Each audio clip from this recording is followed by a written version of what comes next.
Chill.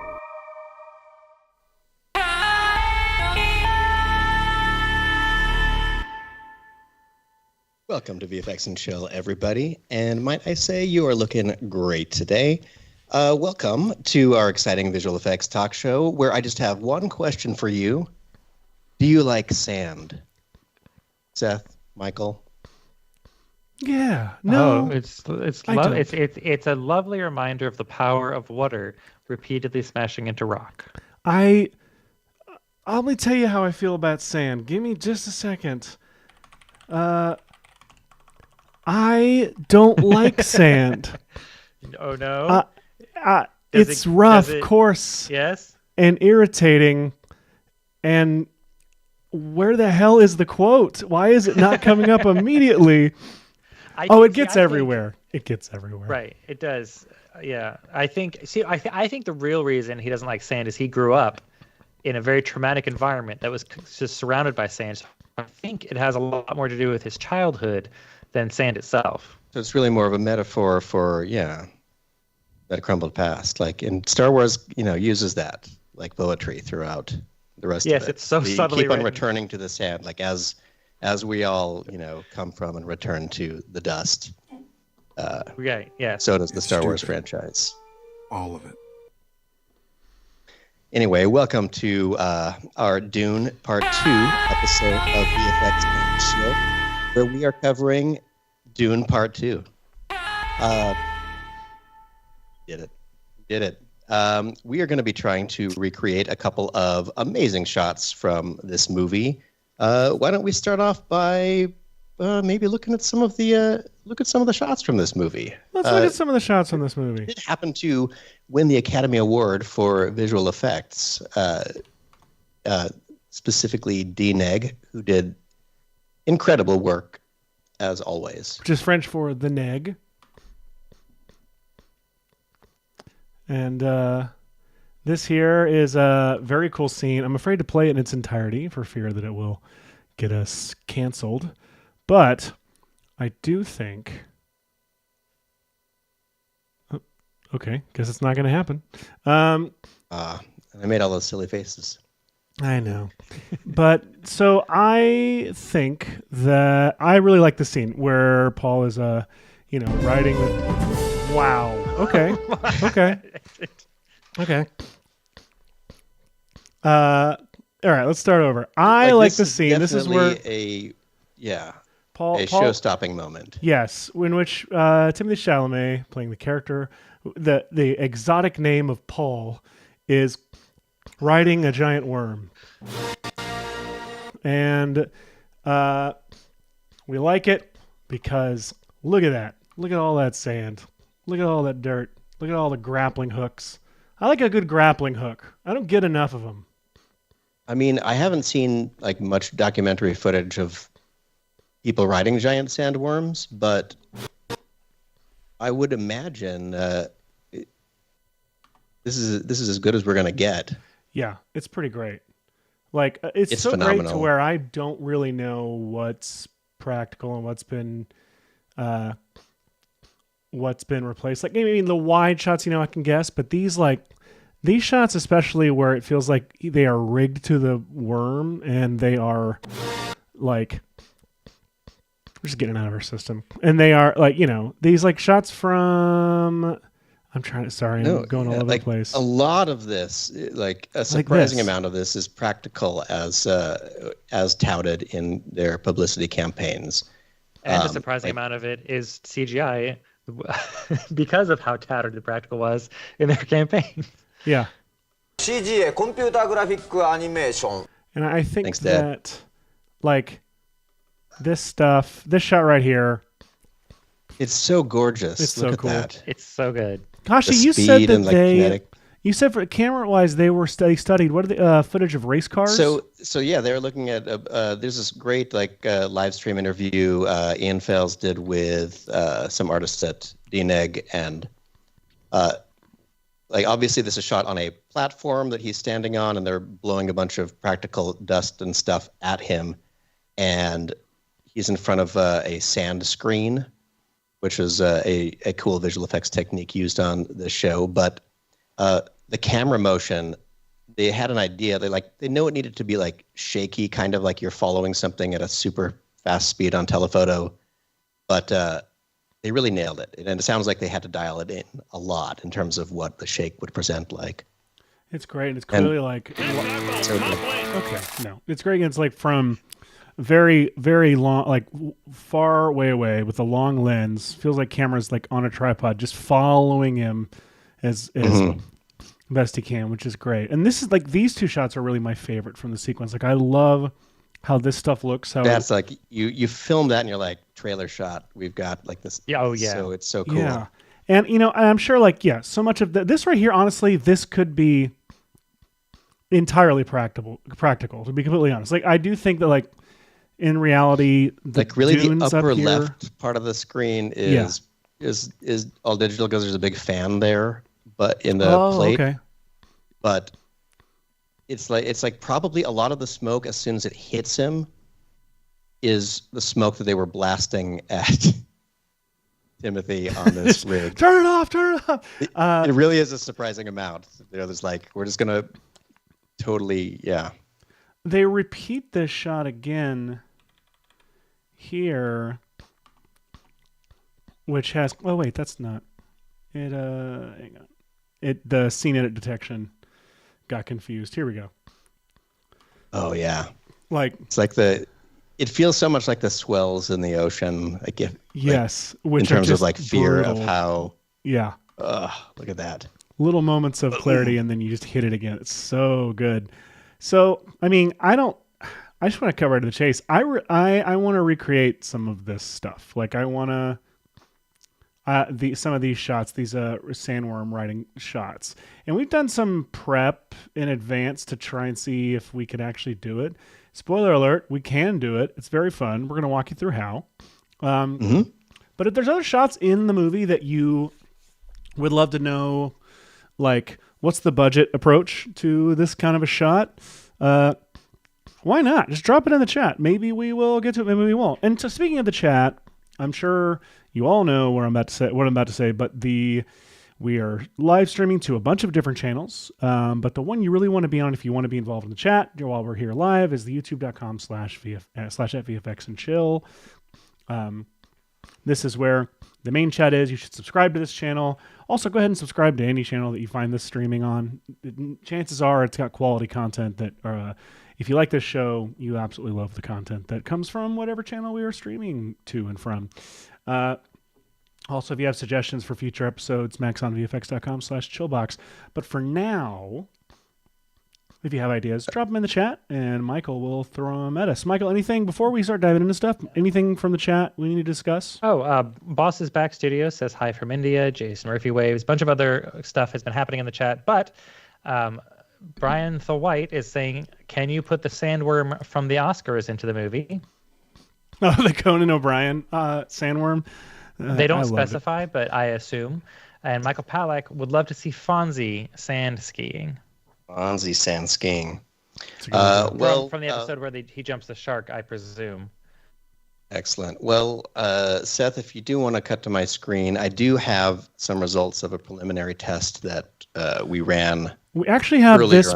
This actually will show up later in the show. Are you sure you want to walk through, or do you want to save it for then? In that case, I'll just move on to the actual building.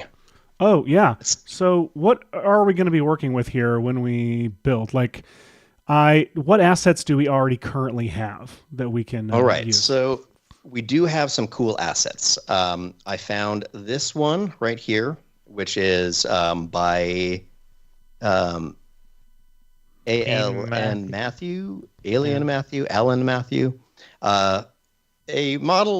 a fan build of Ben 10. And I just thought that this guy looked a little bit familiar. Wait, it wasn't Timothy Chalamet to begin with? I mean, it's got the hair. It's definitely. But he never had anything to do with Ben 10, right? This is just his own personal casting. This is just like for fun, I guess. Okay. So luckily, the deep scour of Sketchfab revealed this, which is wonderful. Thank you very much. How did you find that? And then... hang on. Hashi, are you all in Matthew? Is that you for real? Is this your secret Ben 10 fan account? What? I'm stealing valor from Alan Matthew. You had great work, artist Alan Matthew, whatever it is. So, but now, okay, so that's his head, obviously. So yeah, so what are we like, going to do with Timothy Chalamet's body? A Timothy Chalamet head when there's this perfect one right here, and why build a what are they called? Dry suit, Sandworm riding body. Oh well, I call it the Tim Burton Superman suit because to me it looks 100% like the Nick Cage screen test, wardrobe test for the Tim Burton Superman that never happened. Like that's the whole like with the combined with the hair and the suit, 100% what it looked like to me. But no, you're right. This is the actual suit that was on the model that's in Mixamo, right? This was just on the character is called Exo Gray on Mixamo, and I was like, you know what? If the internet provides, the internet provides, which is wonderful. So that allowed me to kind of switch into this mode right here. 1 second, I'm gonna rearrange my She's here. Beautiful. Beautiful. Love the lashes. Seriously, those are some lashes. So so we've got this little Timothy right here, which is great. So it's a Mixamo character that's rigged, which is wonderful. Hang on, the hair is not rigged in Mixamo. What did you do for that? That looks great. So check out. So I did this hair that I wanted to look like wind, and let me show you all the assets we're going to work with today. I've got Mixamo Timothy. I went in and just like Photoshop dusted up this outfit to look more like dust. Yeah. And I built these little maker hooks. They're called. Tim, you can't lock your knees on that sandworm. You're going to pass out. It's going to pass out. So I've positioned them into the arms here, and then I have the ends actually separate because they're retractable or however they work in the film. And I added this nice little, very complicated, just a little Bezier spline with some little bit of a sweep on it. And what's nice about sweep objects is that you can go to them and go to the, what am I looking at? Oh yeah, you can unroll the details of a sweep object and have the radius be small and then get bigger at the end. Oh, look at that. Yeah. So look at that. So like there's so much useful stuff under those little tiny twirl down arrows. That's such a simple, elegant solution. And all of this, I mean, it's pretty fun. Also, there's this one mesh that is the hair. It looks like this. And I thought maybe I could put a cloth sim on it. Maybe I could put it in the volume builder and make a little cage and blow it with the wind. And then I thought, maybe, what if I just added a formula deformer and placed it right here. And so when I play it's so good.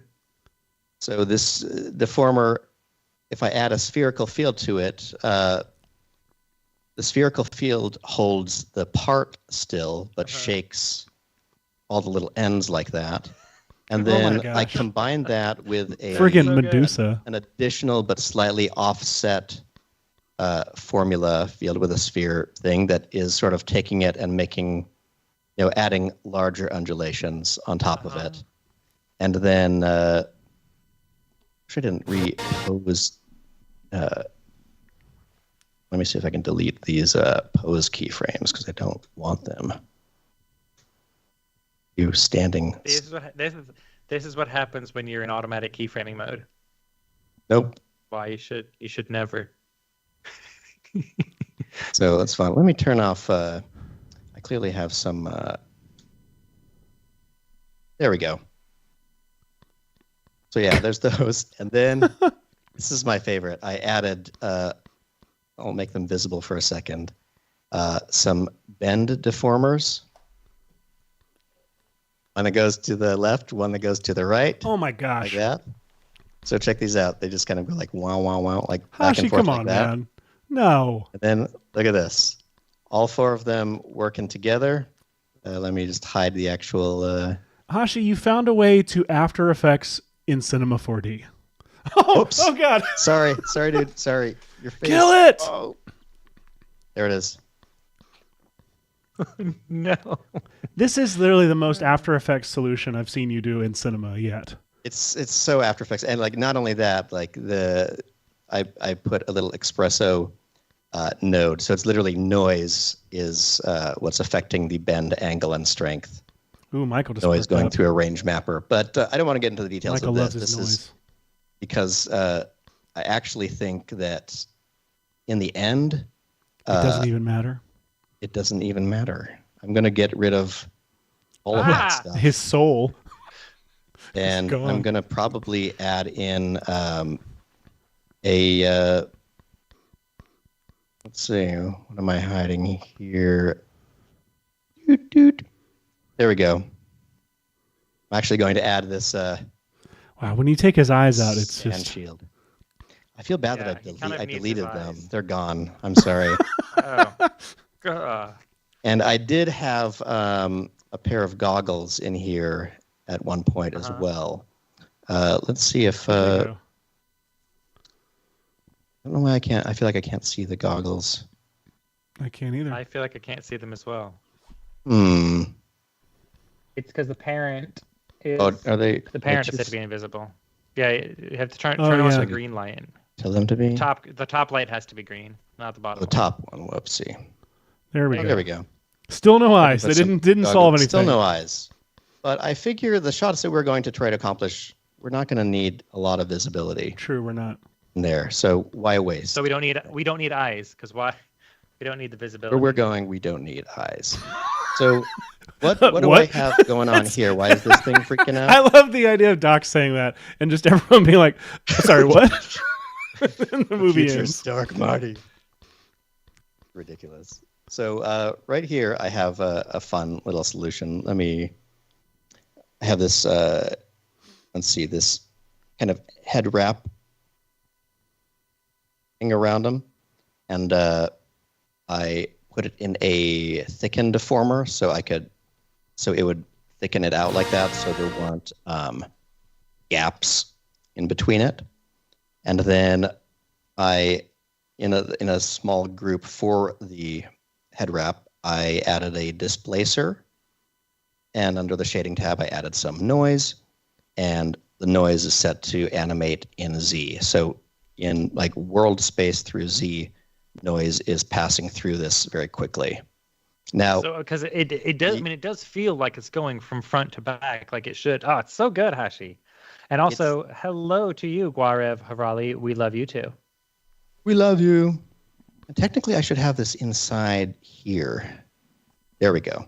I had it in the group, and so it was displacing the thicken object, which meant that sometimes, let's see, here if I show it again, if it's after that object, then sometimes the insides were wiggling outside. Does that make sense? You can see that little overlap line right there. Yeah. It's like the inside getting pushed out. So if I put it inside here, so the head wrap layer itself is the thing being displaced, and then the thicken modifier is thickening the whole thing, then it won't do that as much. The other thing that I think will add some... People are asking how you Real quick. modeled the hood. Yeah. Yes. Demazart, who is watching on the Maxon YouTube channel, is saying, "How did you model a hood? Marvelous designer." Oh no, I wish. No, this is another model of a little like balaclava scarf that I mesh warped into shape. But if I were to do it again, what I would probably do is Careful. something This like, could be the whole episode. Yeah, well, you did this on our Hulk episode, where you Oh, get yeah. Made a shirt. get a sphere like this.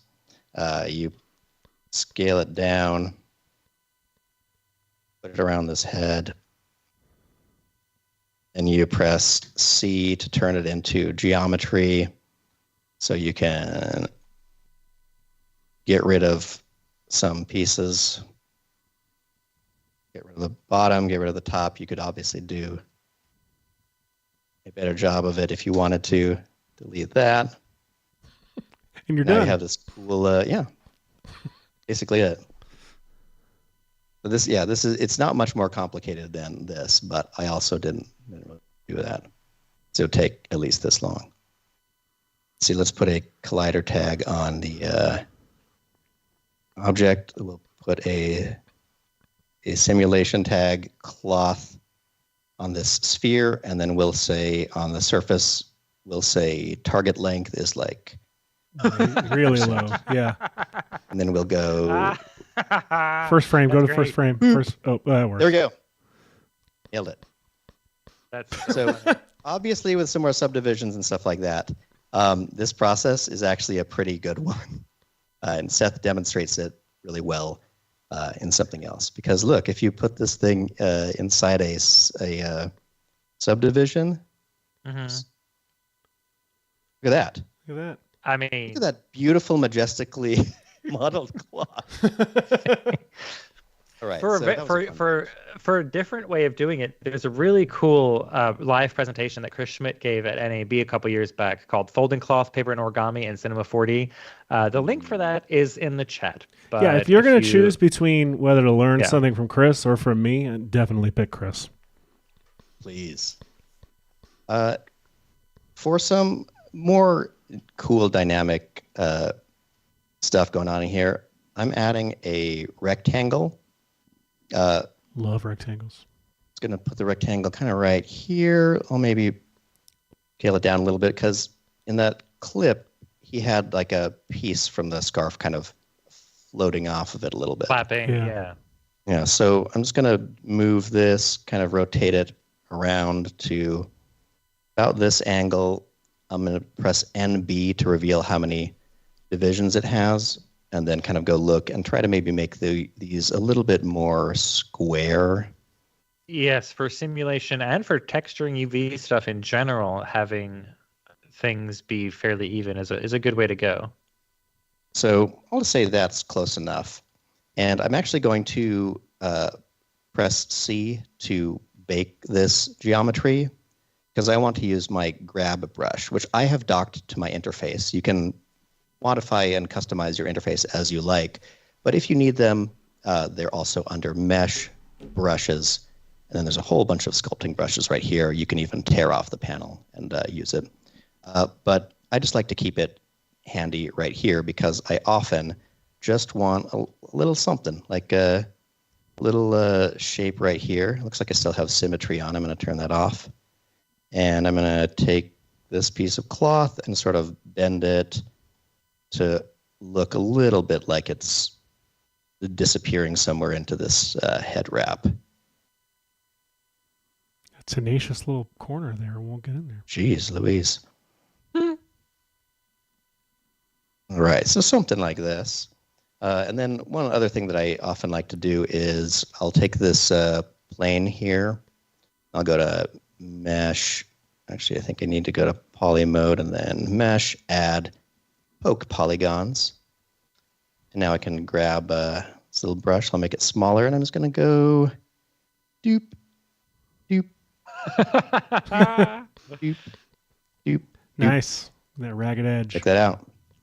Ragged. I mean, it is ragged. Let's do that, and I'll hold down Shift when I use this brush, and that kind of gives it. There we go. Now it's tattered, and that's the geometry. I mean, you could get this with an alpha from something, but I actually just want to use the same cotton fabric texture from the head wrap and just put it right onto there. Now, if I wanted this to do something exciting, I could apply deformers to it, like I did to the other stuff. Don't forget you're in polygon mode. Just that seems like something you might forget later. Yeah. So, like, I could put it, in this system, and you'd see it get, whoops.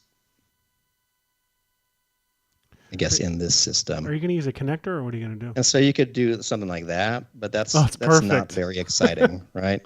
So let me just go back to it being a straightforward plane here. I like the idea of using a thicken object to give it some dimension because it will disappear on edge right in there. Right. But first, let's do some cool simulation on it. Let's right-click on it. Let's say simulation, cloth, adding a cloth tag. Then we're going to go to point mode, and we're just going to grab our brush. I'm actually going to grab a rectangle selector and select all of the points there. That's smart, because that's a mess. Let's do that. Select all of those points. Hey, and then hang on. First of all, I want to call out, you have visible only unchecked. So if any points that are hiding inside are also getting selected, which is a kind of important step for this. Smart. Yeah. Hence, this tool over like the manual select, because it wouldn't get stuff that's inside the head. So I'm going to select all these. I'm going to go to cloth tag. I'm going to go to the dresser. I'm going to say fix points. You'll see they've turned purple like that. Now that I know that they're fixed, I'm actually going to uncheck the draw option because I don't want to see them later. So now I have this plane, which I'll call the tatter. How are we doing? Yeah, I feel like I'm going slow. Yeah, it's actually 1:30. I mean, once you're done with this step, we'll take a break and we'll come back and we'll keep going. Sounds good. So I'll drag this down literally into my Mixamo skeleton and attach it to the head joint. That way, as I move this around, what's cool is those fixed points will stay connected, but the rest will be subject to simulation. I don't know why I never realized that a connector didn't need to have something to connect to. It could just fix in space. Isn't that awesome? And then you can put that object in whatever it's parented or a child of that holds its points. Nice. That's really so. Great. I have this falling. I have it colliding with not actually the body, but I snuck in here and threw in some big, round, simple colliders for it to work with. Smart. They're kind of fun. It just makes it a little bit faster. So last thing that I would do to simulate the look of all this is go up to Simulate, Forces, Wind. I'll put the wind in front of Timothy like this. I'll turn up the wind speed to like 2,000, and then I'll say play.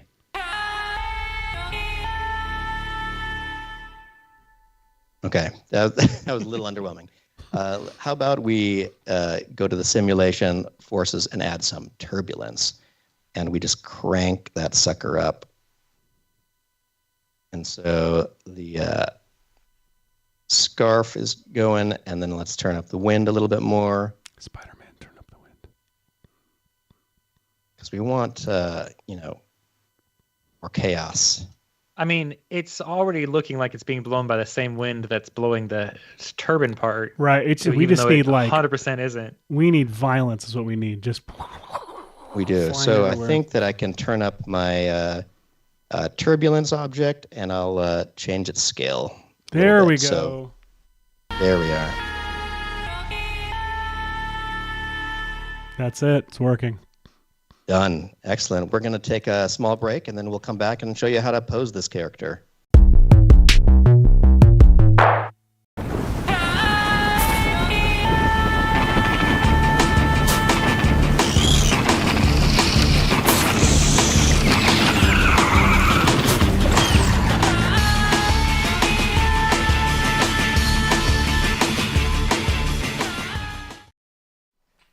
Welcome back. If you're just joining us, we are covering the visual effects of the Oscar-winning Dune Part 2.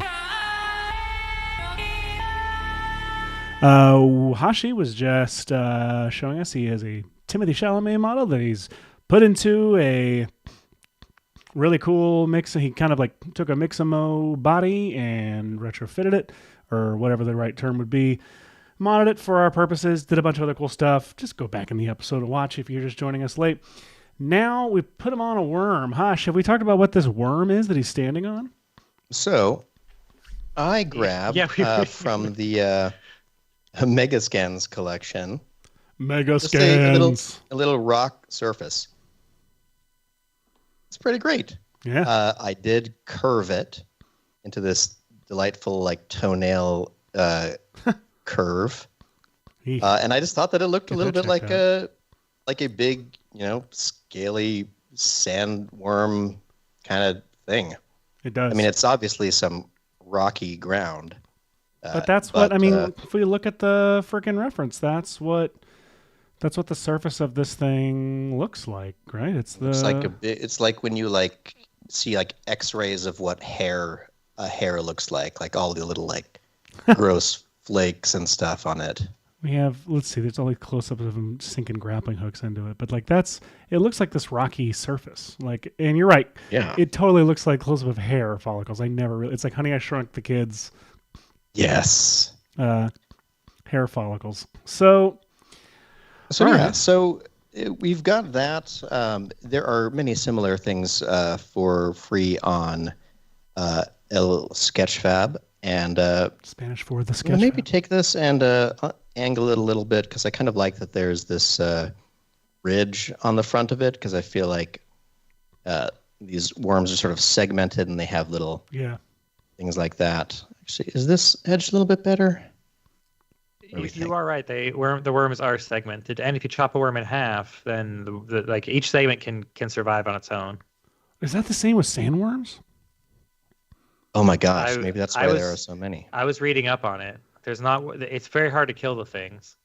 They are big. But yeah, but it's not just the size. Like you try to blow it up and just cut it in half, then you've got 2 sandworms to deal with. It's kind of crazy. That's crazy. I just realized that the normals are I didn't watch the movie. I just read some You just did extensive research on sandworms, specifically cutting them in half. It's true, I did. I still haven't seen the movies. Watch them back to back if you can. Don't leave too much time in between 1 and 2. I found that it really hurt me to leave a gap between 1 and 2, and I instantly rewatched 1 and then 2, and was like, oh, 2 rules if you watch it right after 1. And that's how numbers work. Right. I'm glad I had my grab brush handy, because I just I love being able just to kind of quickly mess with the Hashi, can you please do me a favor? Geometry. And please stop grabbing the worm and move on to I'd like to see I want some renders. I want to work with some of this stuff. So let's get moving. What are we gonna do? Fair enough, yeah. We gotta get you to a rendering state. All right. I'm gonna move this wind a little farther that way, and I'm also going to make it invisible for now, because I don't really need to see it. I don't know when I added a volume builder there. But let's deal with this character. Check this out. So standard Mixamo character. It's got, all its joints. It's kind of boring. I did add an extra joint to sort of extend the arms, just to chill him out a bit. Baton on there a little bit, So what's going to make this work is like trying to deal with all of the posing of a character like this is usually left up to professionals who are really good at it. What if we don't have those? If we don't have those, then what we have on our side is a little bit of procedural math. I'm just going to pose this one foot a little bit like that, so it's kind of a wider stance like this. Elegant. And then I'm going to enable one of my very favorite tools, which is the inverse kinematic tools. Oh, yes. Love them. So here's how they work, everyone. You go to the joint that is the beginning of where you want your automatic animation to work from. And usually this hip would drive the movement. But if I wanted the foot to dictate the rest of the way the leg was, I use inverse kinematics. So I'm going to go to this right leg right here. I'll reveal all of its joints here. And then I'm going to go to, animation tags. Not animation tags, rigging tags. Going right off the screen. You have to tell us what it is. I go here. Rigging tags, IK. IK rig. Stands for inverse. Stands for I can. Kinematic. So there are several parts to this. You put it, like I said, on the first joint that it's supposed to happen from. Then, with the tag selected, you drag something into the end here. Specifically, I'm going to drag the right toe base to the end. And then I'm going to click this button to say Add Goal. And you'll see that it's created this little null object right here. Mm-hmm. And it's created a vision board and a to-do list. It's pretty cool. So this Mixamo rig right toe base. So I'm just going to call this right foot big so I can try to remember it. I'm proud of you for labeling something. Thank you. And Right if you now want it's to get really, parented and I was gonna say, if you want to get really fancy, you can also change how it displays in your viewport. If you go see where it says dot down there in the Yes. object property. Oh, this is true. I could make it a larger thing or a a big. One episode we might want to get into all the viewport control, not viewport controls, but the actual object list control stuff where you can actually color code things and then go into and like, I forget where it is, but set visibility. You can make HUDs for them and controller. Yeah. It's great. All right, so y'all remember the drill. So here's the left leg. Let's do that, for example. You go to the very top joint. We go to rigging Darren tags. says if you're not going to freeze that, he's going to lose it. So I don't know. IK. That's what he said. Yeah. Amazing. Darren, thank you for your support and help on this episode. All right, so I've added that tag. I'm going to drag in the left toe base to there and say add goal. And that will create another goal right up here that I'm going to call left foot. I'm now going to take both of these and I'm actually going to make them children of my rock. Where did I put the rock? Children of the rock. He's wanting you to freeze transforms, Hashi. Are you aware of what that is? Oh yeah, but I'm just gonna manually deal with it. That was the rock. Sorry, Children of the Rock. All right, so this has gone a little bit funky looking, but check it out. Now if I grab the hips joint, yeah, Oh, look at this. His knees The- going Yeah, the yeah, wrong way, he's but- got really want bird to be legs where the happening toe there. base is. Now, Darren was probably helping me out for a reason because the legs are going all ski-wampus. But I can fix that. I can fix it. I'm sure of it. Rotate that leg around a little bit more forward. Rotate this leg to be. It's like the Tin Man. I feel like that's part of his dance is trying to do what I'm doing right now. Alex Random says it's pretty hard to freeze in the desert during the day. I hear it's quite warm there. I was wondering if you were going to be able to resist saying that one out loud, Michael. Well done. I just can't. Jafar Zadik says, "Wow, this is actually pretty good." Thanks, Jafar. So Every now and then we I stumble guess I into should have quality. maybe Yes, I should have I probably say listened over to Darren this. frozen the transformation before I apply these. All right, fine. No, fine. so in order to make your knees bend the right way, you have to have them have a little bit of a correct bend first before the IK gets applied, and then it automatically guesses correctly which way the pole of the knee should be going.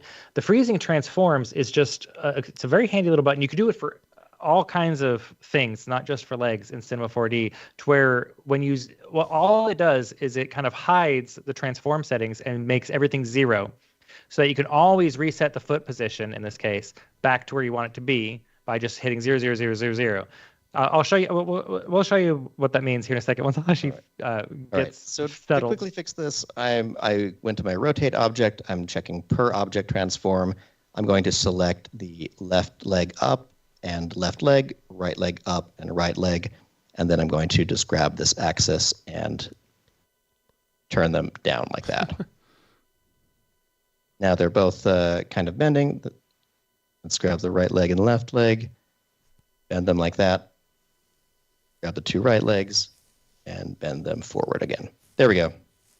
Look at that, a nice leaning back stance. And now it's very easy, like we've demonstrated, to do these IK tags, rigging tags.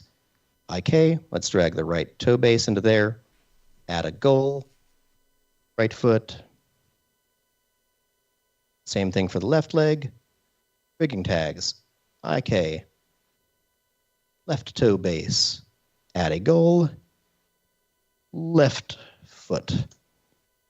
And now let's go down to our rocky surface. And we'll drag both of these to be children of it. And the reason I'm doing that is because if I move around this rocky surface, look at that.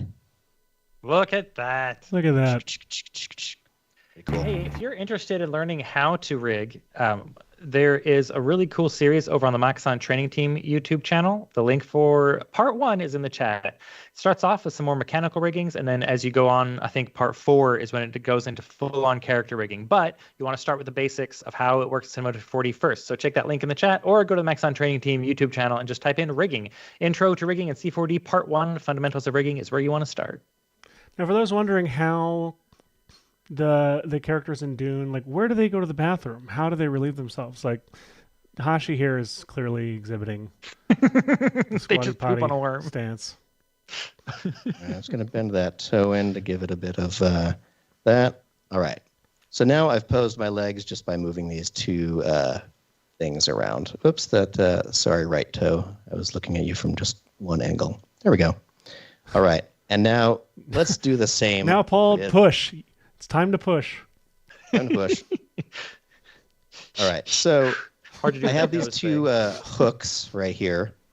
And check this out. I'm going to move the hooks over to It's funny that somewhere where the controls they're in actually, cinema, the controls in cinema look like grappling hooks already. they really do. And grappling hooks were an answer in a recent New York Times crossword puzzle. Spoiler alert. Ooh. I've stopped doing the New York Times crossword puzzle so frequently because I found, I don't know if you're familiar with Puzzmo. It's like my favorite daily puzzle site, and they have great crosswords on there. And I find myself needing the New York Times crossword less and less. All right. So I have these two. It was interesting, Seth. I agree. It was interesting. Oh, I was nodding thoughtfully. We all were. Yeah. So I've moved these two nulls that are holding the two ends of these hooks over to here as a way to demonstrate one other thing that you can do, which is pretty cool. I will go to the arms now. Let's see. We got the left shoulder and we've got the right shoulder, and then right arm, forearm. Hash, I missed it. Are there ropes at all? There are no ropes right now. No strings. No strings attached. So what we've got is, I think that the left shoulder, I don't want to be able to bend because of stuff. I want this next joint to be the start of these bends. So I'm going to go, instead of shoulder, I'm going to go to left arm. I'm going to say rigging tags. Gosh, it's just right off the screen. What the heck? IK. I want the end of it to actually be this little handle tip right here. Interesting spelling. The very, very end of all that. I'm going to go Handle. drag that to be the end. And then instead of creating a goal with this tool, I'm going to say, I want your goal to be this already existing Oh, smart. Yeah, so it's just going to push to left it. hook goal right there.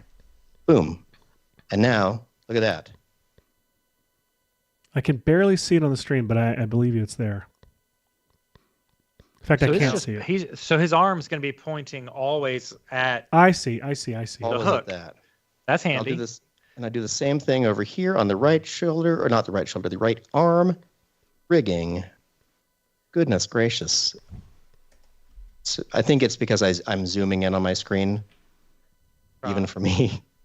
So, Listen, yeah. So yeah, no one's complaining in the chat this week about being able to read your screen. So, Nice. See, it's all worth it. IK tag. Goodness gracious. End of the hook right there. And then instead of add goal, we're going to drag in the right hook goal. And watch the arm. The arm is pointing away. When I put that on there, boom. Chapow! Snaps there.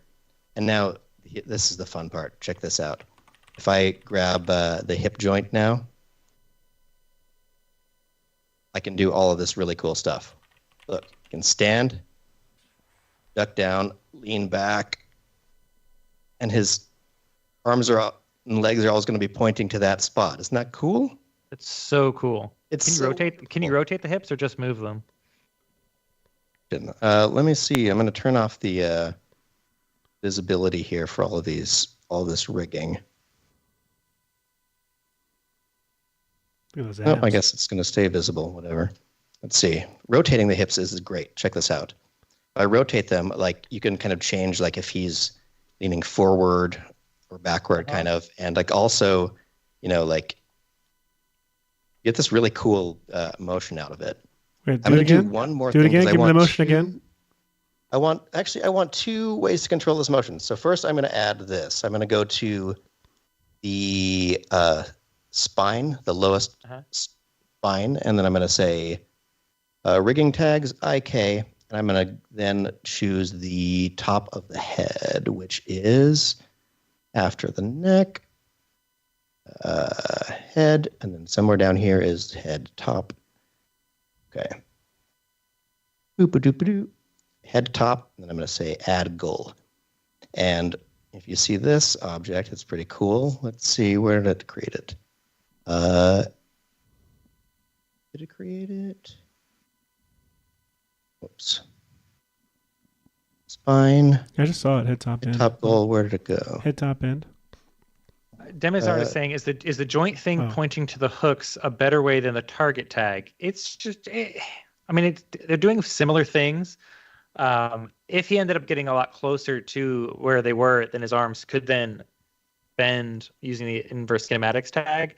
Whereas right now they're just pointing because it's so far away. But if things moved in, or you had a little bit of extra like offset on the arms, then you get the full inverse kinematics setup going. So either one would work for this specific situation. But then down the road, other animation tasks, perhaps inverse kinematics is the way to go. So check it out. So now he has a head goal also. So if I put that up here, I could select the head goal and the hips goal and move them like that. Oh, that's interesting. I didn't know that feature. Wait, let me see what happens if I rotate the hip joint.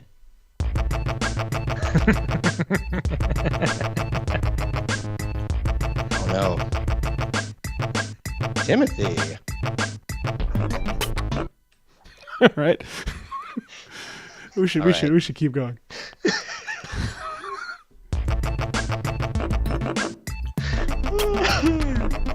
My gosh, this is too much power.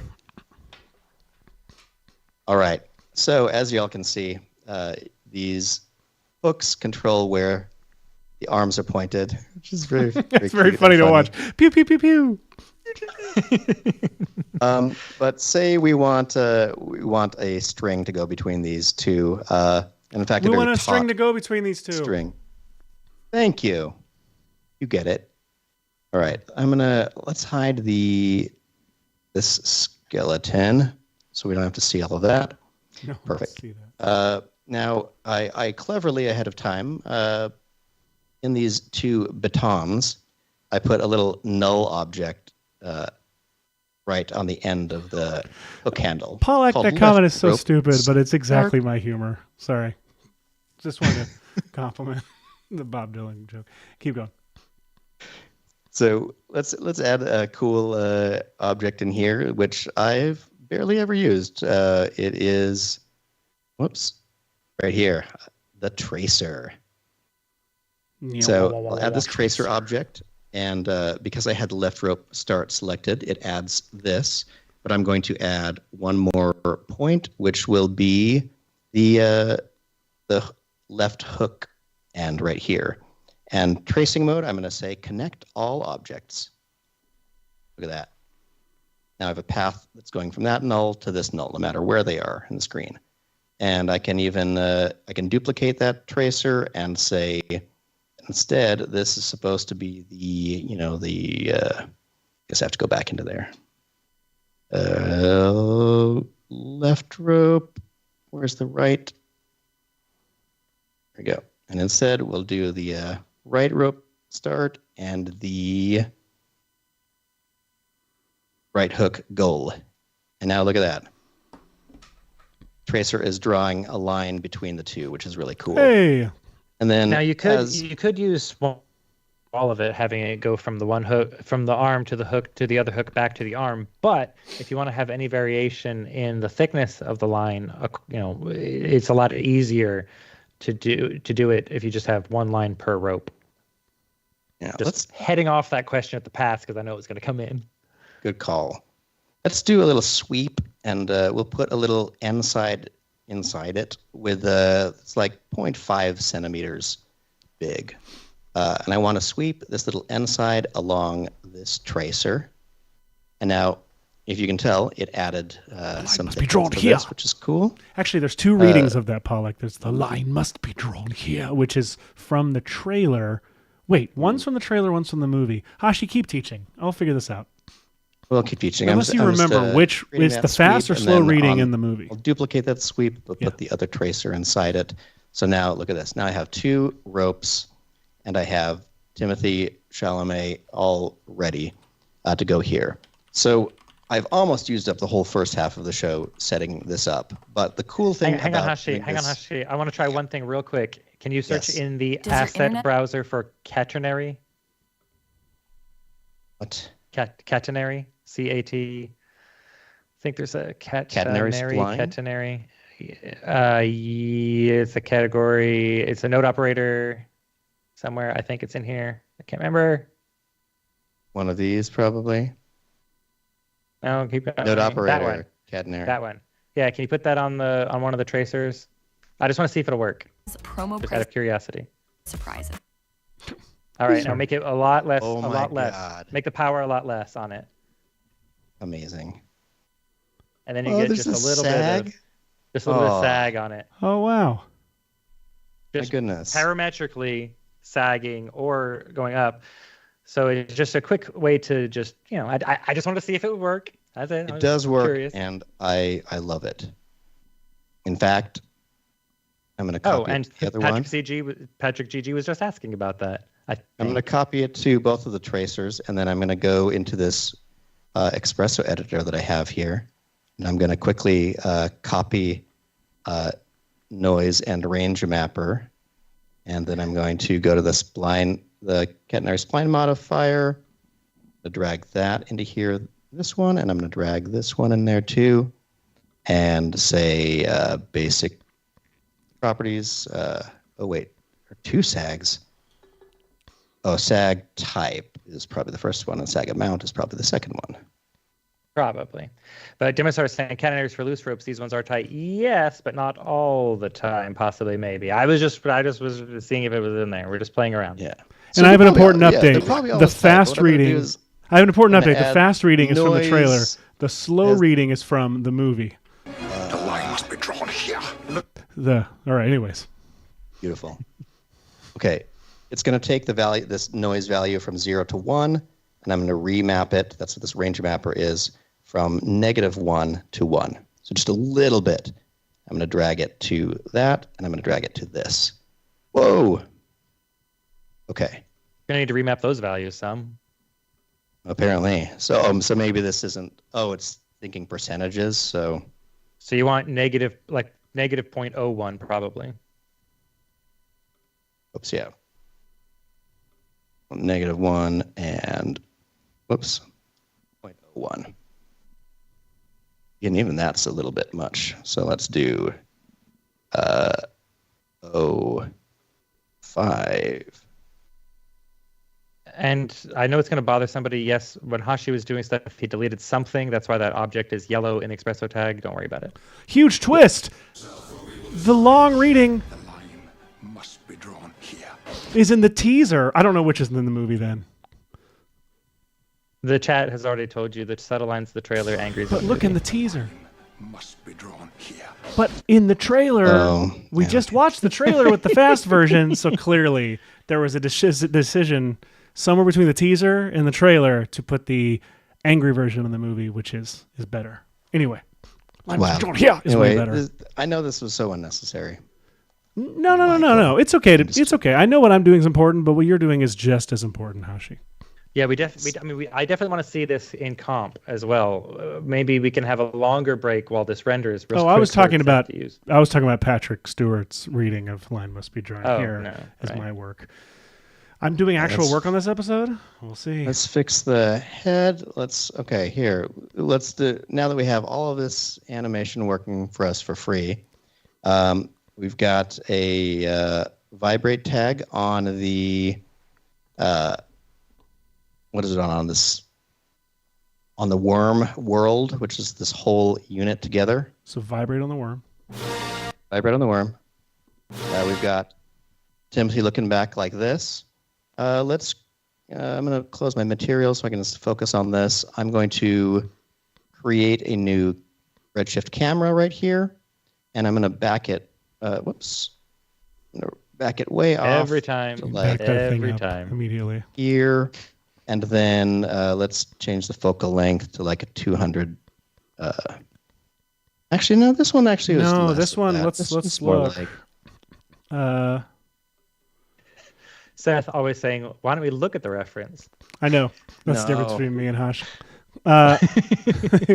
This is actually more like a 50 or 85. I mean, it's anamorphic. I'm trying to think. That is a little more of a 50. It could be like more of 85 or 100. All right, so let's make this pose a little bit more exaggerated. And also, we want to be Bring mounted it down to the floor. We want to pulling be mounted crazy. to the worm, as if it were like a train or a moving vehicle or something that we were rigged to. Do it. Got it. You can do it. All right. Let's see. We'll get this pose a little bit more like that. We'll take the head and make it more determined forward like that. There we go. Now we're getting somewhere. We can always go grab the rocky surface and grab the feet and kind of position them to give them that very dramatic pose. But let's start getting this looking good. If I turn on my IPR for Redshift right now. Hold on. We have a great stopping point. Let's take a quick break. And when we come back, Yes. Hashi's going to start texturing and rendering this with Redshift.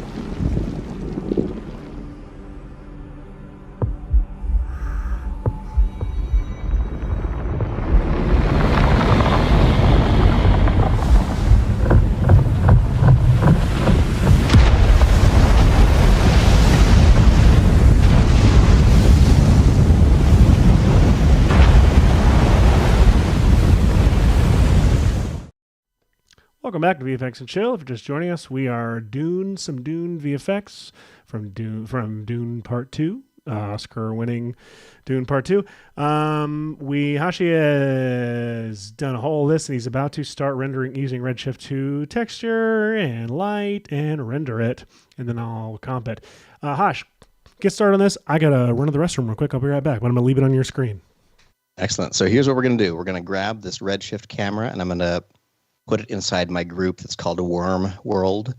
That's where the rocky surfaces and where the hooks and everything are. And they have a vibrate Worm tag world. telling them to just move a little bit up and down and rotate a little bit throughout. So now if I press play, you won't really see this vibrating or anything like that because the camera is attached to it, but you will see that the world is sort of moving around him, which is kind of crazy. Oh, and he's bending way down because the object is moved in relation to where this head goal is, which is kind of wild. So I'll put the head goal maybe a little bit further up. And now you can kind of see from the side view if he moves around at all. Pretty cool. There's clearly some keyframe on the hips position. I'm going to delete that. There we go. So now it'll stay down the whole time. There we go. So let's position this. Let's turn on our Redshift IPR. It's going to look like not a lot at first. So what it needs is a couple of things. It needs a dome light. That just bathes everything in an even white light. And in fact, this is such a diffuse situation that I'm just going to go to this object here, pick a slightly, like a very bright, dull orange, just to give it a little bit of a Dune cast. Turn up that intensity just a little bit, like that. And then I'm going to add RS environment right here, Redshift environment. It's going to blow everything out at first, but that's okay, because what I'm going to actually do with it is I'm going to tint this fog kind of a sandy color as well. I'm going to turn the scattering way, way down, almost to nothing, and then slowly start turning it up and just watching it sort of fog out this foreground a little bit. And if I turn up the attenuation, you can kind of get a oh my god, Redshift always looks so incredible. It's ridiculous. It's so fun. So I'm going to try to find the right balance. You've got to go so low with the scattering. I feel like this needs finer controls, to be honest. So yeah, something like this I think is interesting. If you want, you can put your cursor in the box and use your up and down arrows, and where your cursor is in the numerical sequence will be which of the parameters it's making go up and down. So you can have very fine grain, just up and down arrows by, left, a couple spaces to have more macro grain control, and right for more fine control. Pretty cool, huh? All right, and then I'm going to do something kind of ridiculous. I'm going to go to a default camera, which is kind of wide. Look at that. You zoom out, it's just lost. Let's add a spotlight. Let's see, where is the spotlight? Okay, here's the spotlight. It's way over here.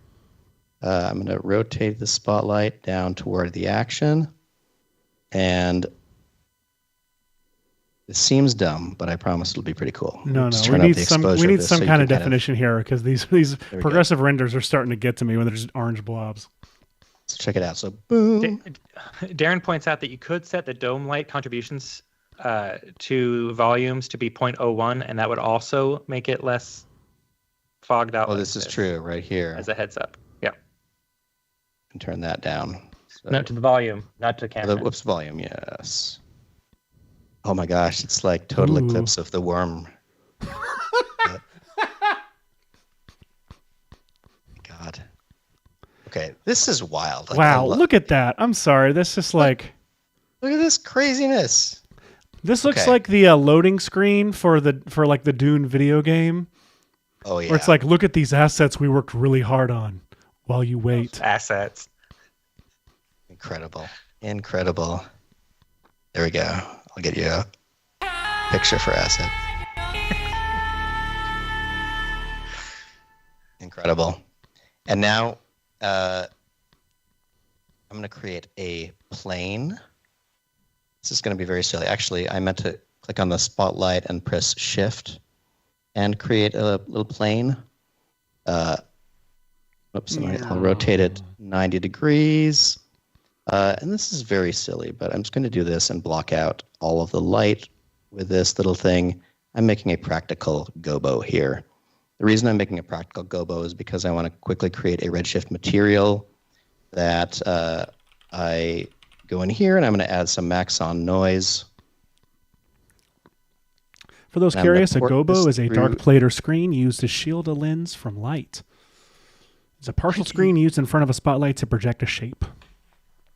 Also called a cookie by some gaffers. So we've got this Maxon noise node feeding into this opacity node right there. Oh, I know what you're doing. Oh, so good, check this out. If I want, I can come out here to the or my timeline, and I'll look at if I scroll down to where the opacity is, which is way down here. I'm using the Maxon noise, and you can see it down here in the attributes manager. So here's what I'm going to do. I'm going to go to the input on this noise.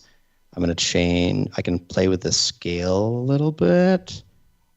Actually, what I really need to mess with first is the whoops. If you hop into the node editor, you can solo the noise and see it on the plane. Just really easy peasy. Let's see. Whoopsie. Okay, what am I doing? Okay, wait. Noise. I need to make it. No, that's the time source. Input. Object.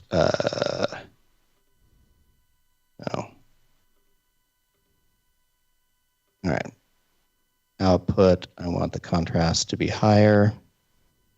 I just want to make some blobs like this because whatever is white will let light through. Whatever is black will not let light through. So this is going to be a little weird as I workshop this. But somewhere around here, goodness, I'm going to be upset that this isn't working faster. Turn to start. Yes. Render. Redshift does support volumetric lights, fog noise, all of that stuff. You can use noise to drive fog. There's lots of controls for this, but you can also do this in comp, which we might do. We'll find out. Okay, now I need to know. Okay, if I bring this forward, see the shadow it's casting. Why is it not doing what I am expecting? Because your scale is too small.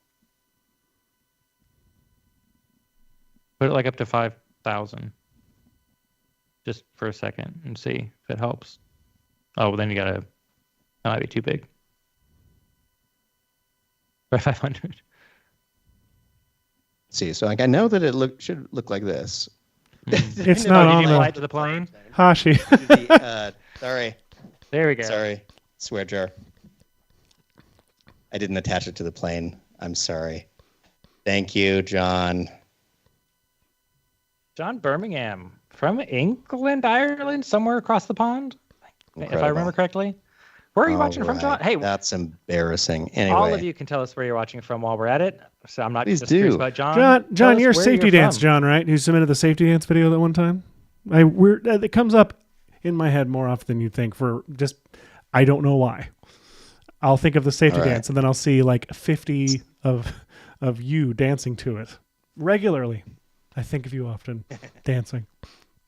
Right. Here is Look why at the gobo go. This. Now we've got a gobo that is letting little light rays down to here.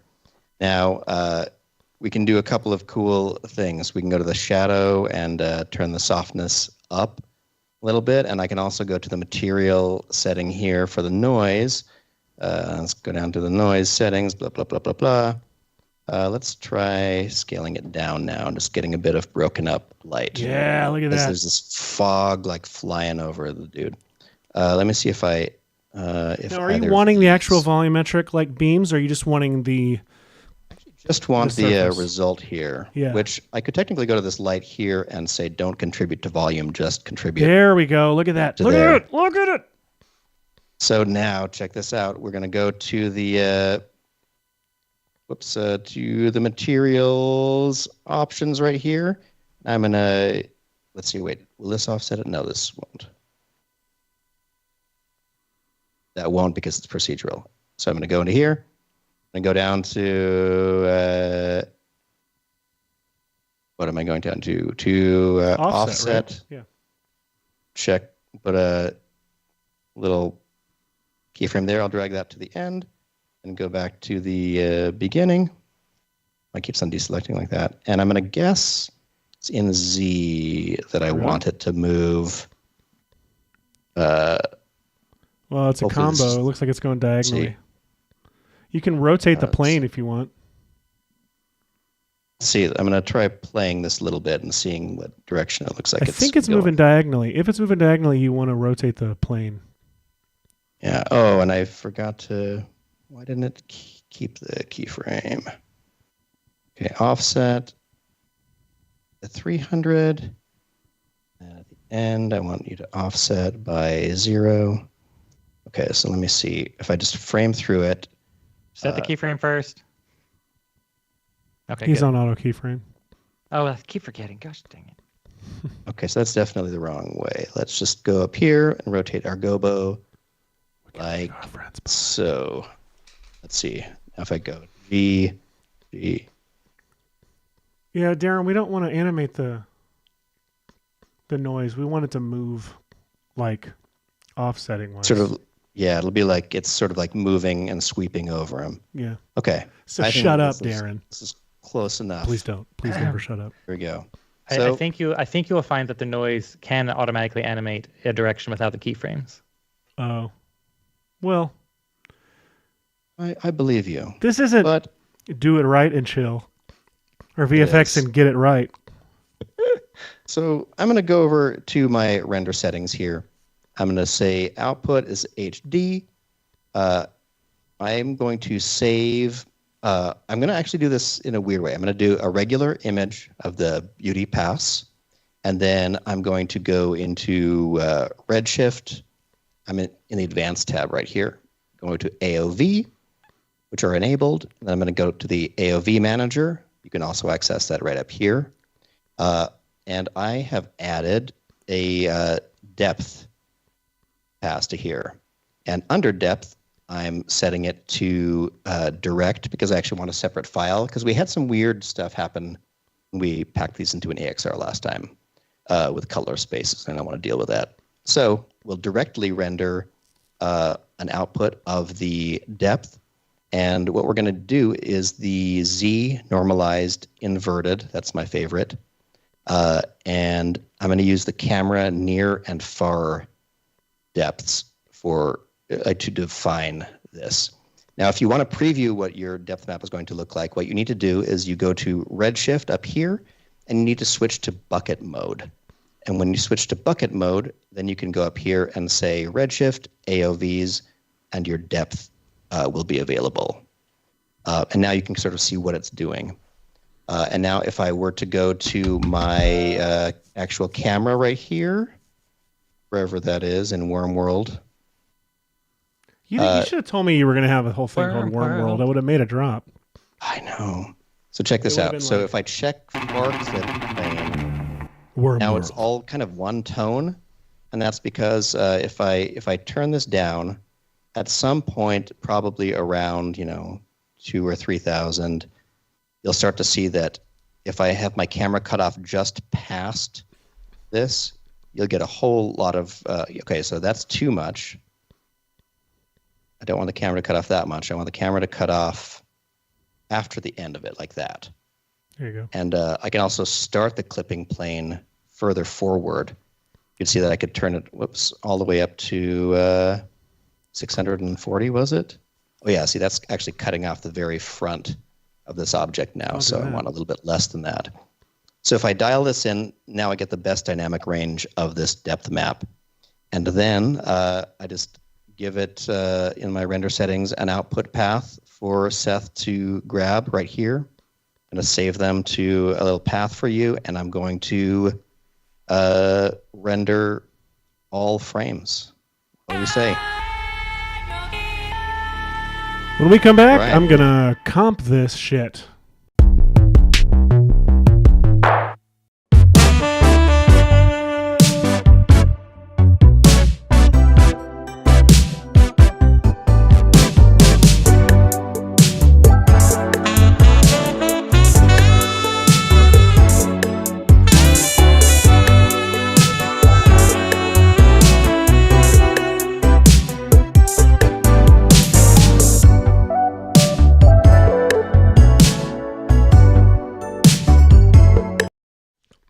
Welcome back to VFX and Chill. If you're just joining us, we're doing Dune VFX.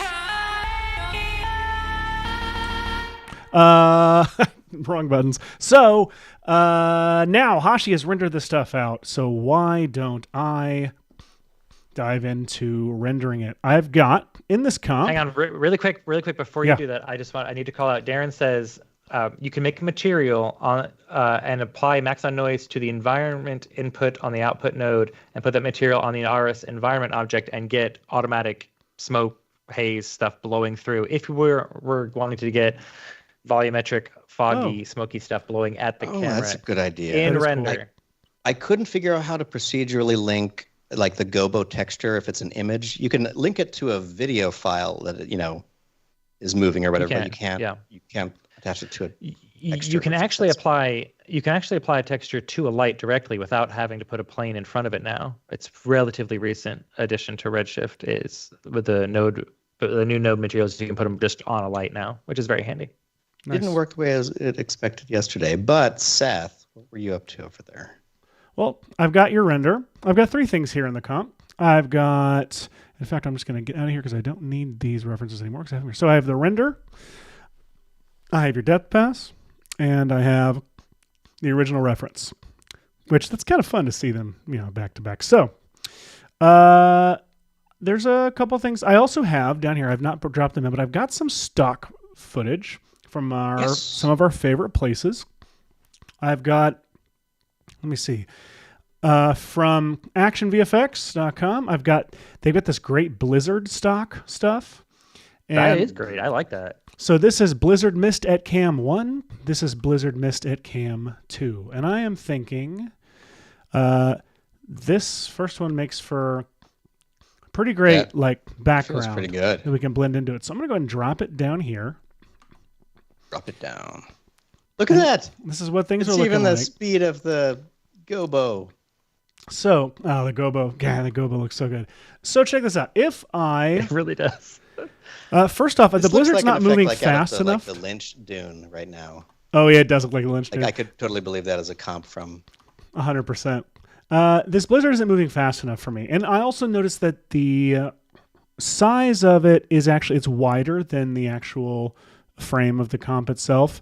I'm going to run into issues with that because I'm going to be ultimately comping in a little thing called Supercomp.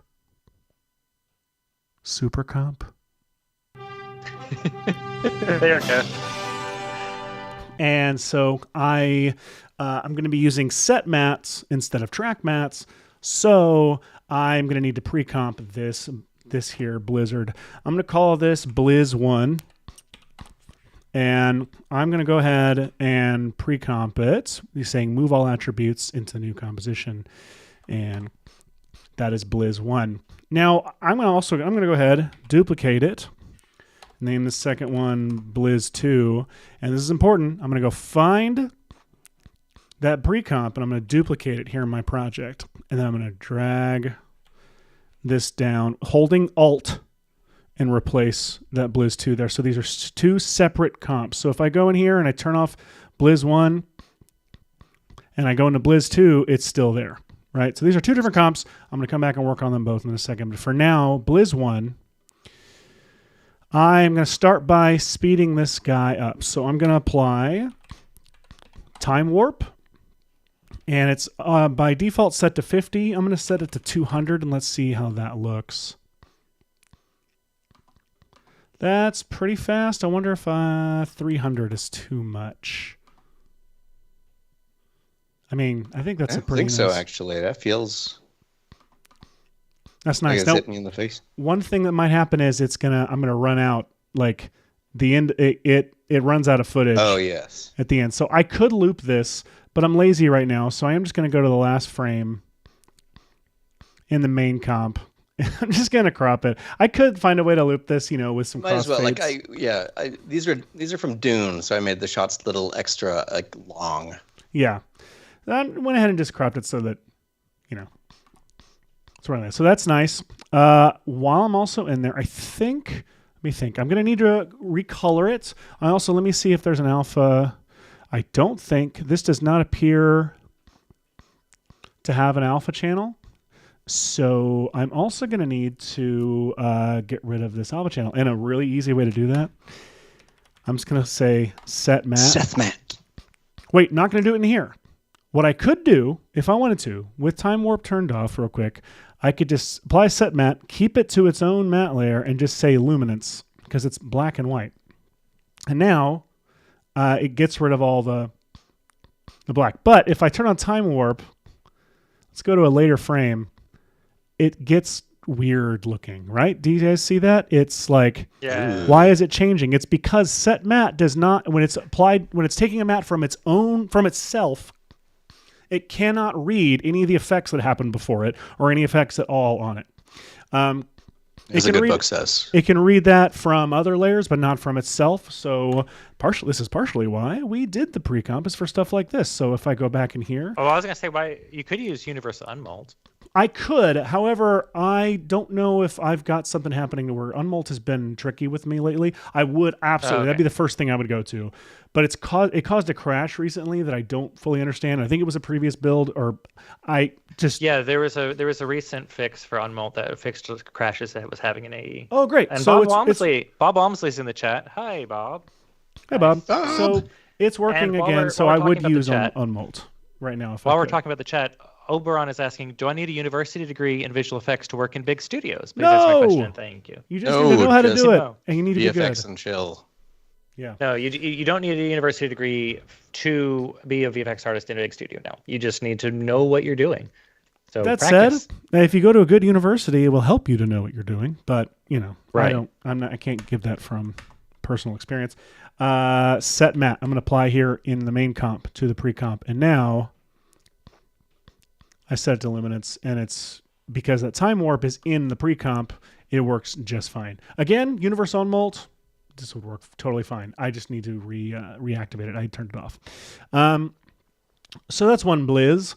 Now, why don't I go ahead and recolor it? I actually am going to use the tint effect for that. And I'm going to do that by turning on, I'm going to go and turn on this reference footage that I have. And I'm going to say, let's set our brightest points to here. And our darkest points to like right here. Let's see how this looks now. This is what our dust looks like, color-wise. That feels good. If I turn my render back on, now one thing I noticed, I don't have a sky. I need a sky. So I am going to create a new solid. Now Hashi told me something. I don't know if this is true or not, but if I reveal this, I reveal the render here. I'm going to go to interpret footage. He may be wrong, but I'm going to see if I ignore the alpha. Oh, it's there. Interesting. So if I turn the alpha off on this render, the background is actually there. It's in the comp. So maybe I'll use that. Why not? I didn't do this at the beginning. There's reasons you wouldn't want to, but You're right. I don't want to. I'm not going to because I didn't test it with this, and I would have to make it. That's fine. Let's keep it ignored. Straight unmatted or pre-multiplied? I don't remember. Depending on the settings Hashi made on his render. Excellent point. I always render straight unmatted. Yeah. So that's always how I interpret it, and I also render an NAXR sequence, not a TIFF sequence. So. In this case, since there's not any transparency, it won't matter. Yeah. Yeah, but I noticed some weird edges happening when I did straight unmat. So, if I'm going to create a new solid. Nope, I don't want that color. I'm going to turn on my reference, and I'm going to pick the lightest option out of that. Yeah, I think I'm just going to right up here, hit that. Yeah. And now, here's what I'm working with for now. Let's turn that Blizz 1 on. We've got some stuff happening. I might go ahead just because I know in the reference, the reference doesn't really help me a lot, but I'm going to apply a vignette, just default settings to that sky, just to give it a little bit of, take away some of the flatness. Now, I'm going to go ahead I'm going to work with the depth pass. Now, the thing about this is that normally I would go into this, why don't I just do it and show you what it looks like. If I, on Blizz 1, say set matte, and I say, let's use the depth pass, let's use any effects and masks that I'll use, and let's set it to luminance. And invert matte, so it's only going to show up in it's going to be obscured by any part of the depth map that is white, that is bright, that has luminance to it. Already, that looks pretty cool, right? Yeah, for sure. But the thing is, I kind of want, and if I turn this on, and I just have, let me put this on top of the render. And I'm going to go to the depth pass. I'm going to apply. I know people like to use curves. I like to use levels. I don't know why I'm weird like that. But I can drag the gamma here and control. And by the way, you see these are all really steppy. That's because I'm in 8 bits per channel. If I go up to 32 bits per channel, that steppiness in the depth map, I believe, goes away. Depending on the render settings that Hashi. It should be rendered at 16 at least. Oh, it's 16. Okay. Well, the point is just to save yourself a little bit of cycling. I can use the levels effect to affect I don't know what the word for it is, but just the contrast of the depth map. And I want the front of the worm to fall off into the distance back there. Mazel tov. But here's the thing. This looks good. The thing is, it's not falling off completely into that background because this Blizz layer on top isn't it's very transparent. It's a very wispy layer. So one way I could actually do this is instead of using the depth map on the Blizzard layer, why don't I put the Blizzard layer underneath the render and instead do this set matte for the depth map on the render layer itself. So I'll apply a set matte to the render, say reference the depth map, do effects and masks, and then say luminance. But instead of hitting invert, I'll just keep it there so it's only showing, it's only going to show me the parts on this, the luminant layers. And look, already he is like falling off in the distance in a way that looks really freaking cool. That does look really good. Patrick GG is asking, in which scenario would one prefer to comp the environment like you're doing here with the depth map post-render in comp as opposed to natively rendering the environment with the fog technique we mentioned earlier? Alex Random says time constraints is the main thing. Patrick's saying, well, wouldn't the native rendering push out higher quality with better blends in compositing? Alex says, in theory it would, but volumetrics are really heavy on your gear. Plus, in comp, you have full control over the look you want. Control. You want them to be interactive. Control is the thing. That's why, you could do multi-pass rendering, ideally, to where you can have access to all those different aspects and be able to separate them in the comp and then reintegrate them to your taste or to the director's taste. Yes, Michael Pallett calls that out, that you will get a lot of make it less smoky or make it more dusty kind of notes. And you don't want to way re-render. Faster. Yeah, you want control in comp for that kind of stuff instead of like, I've got to re-render it and you mess up the sim again or something. All right. So I've also got this Blizz 2 layer that has Blizz 1 still in it. So I'm going to go up here and I'm going to in Blizz 2. Do I have to have seen Blizz 1? No. See Blizz 2? It's an anthology series. So okay. And Blizzard, is there a third Blizz that you don't know about until the last 10 minutes that you're like, is this what you feel like when is this what you feel like when you're trying to teach? I'm sorry, no, I do apologize. No, I never apologize. This is VFX and Chill. Blizzard missed at Cam 2. I'm going to drop holding Alt to replace this Blizz 1. So now, just so I remember, I'm going to relabel it. In here, I now have this Blizz 2 layer. It is... Well, this is before I added the time warp. So I'm going to go in and I'm going to apply the time warp. So now it's moving really fast. And I think I can get away with, let me go in here and take the set matte and the tent from the Blizz 1, put it on Blizz 2, make sure that it's referencing itself in the set matte that I copy and pasted. And this is just dropped right on top. And I honestly, I should do something with the depth map here. So I am going to apply the depth map to this one. This is where it gets tricky though, because if I say, look at the depth, wait, wrong. This is fun. Oh yeah.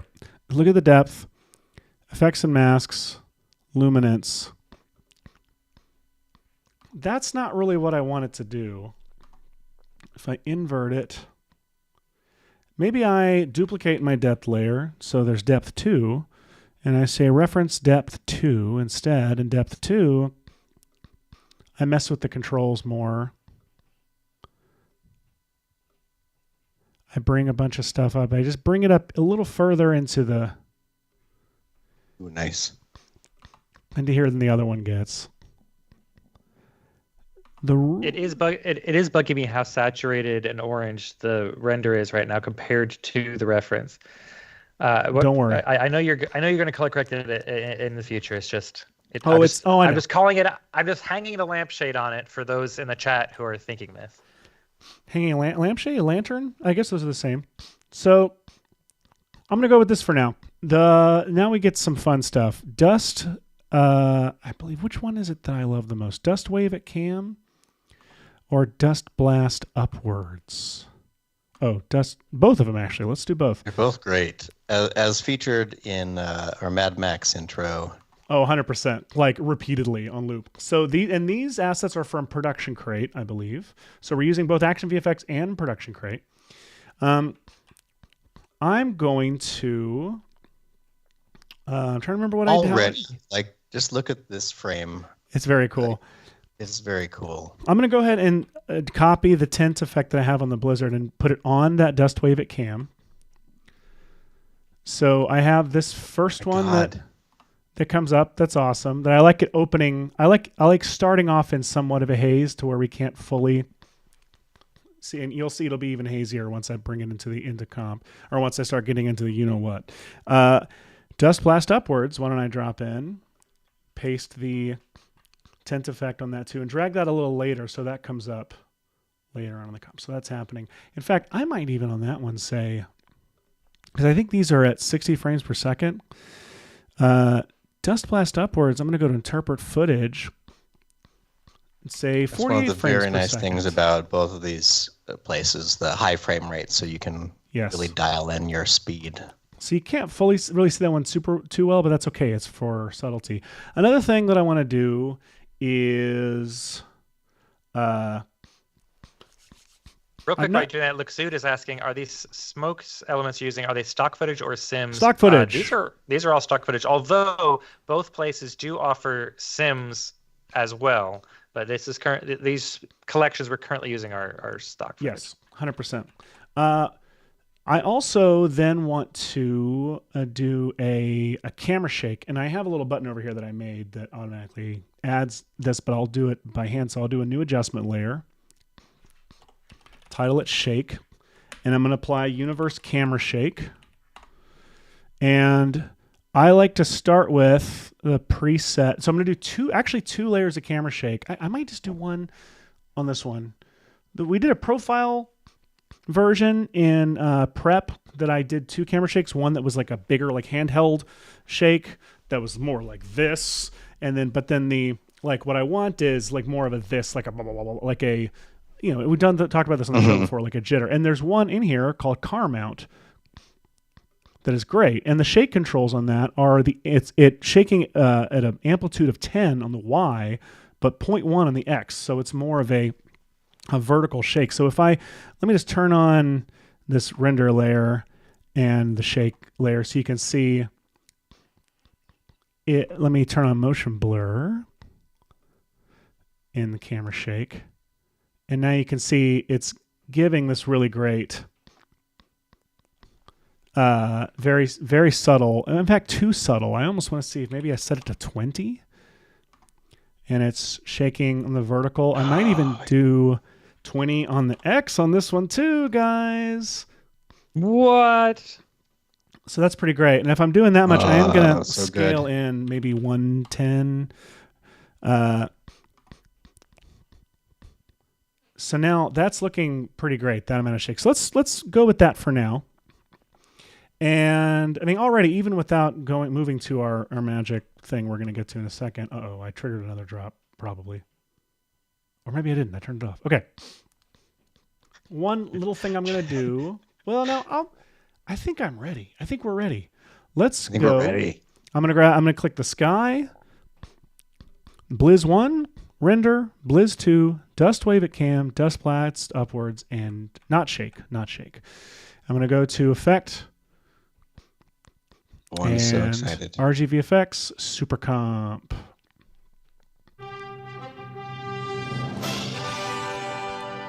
And so now over here let me real quick turn off that. So that stops happening because we're going to be saying that word a lot. So here in Supercomp, I've got all my layers in a stack. And as we all know, let me get to that. Your favorite. First off, I also want to drag the reference into here. And I'm going to put it right below the render. And I'm going to start by turning off. Oh, I know what you're doing. That's so good. Yep, I'm turning off all the layers here. Because again, I have used, for all these dust elements, I have used the reference. What's the actual word? Not eyedropped, but the color pick. The color picker.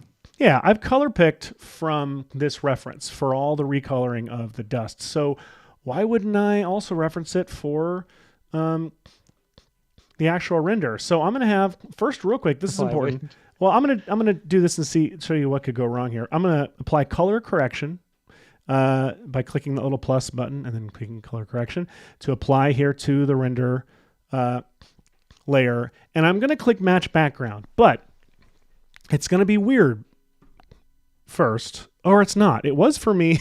Well, damn it. It was for me before. There's a couple things though. Okay, because I had like some transparency from the depth map on there. For some reason, it's working great now. But just in case it happens to you, I am going to go into the render, turn off the set matte real quick. Spider-Man, turn off the set matte.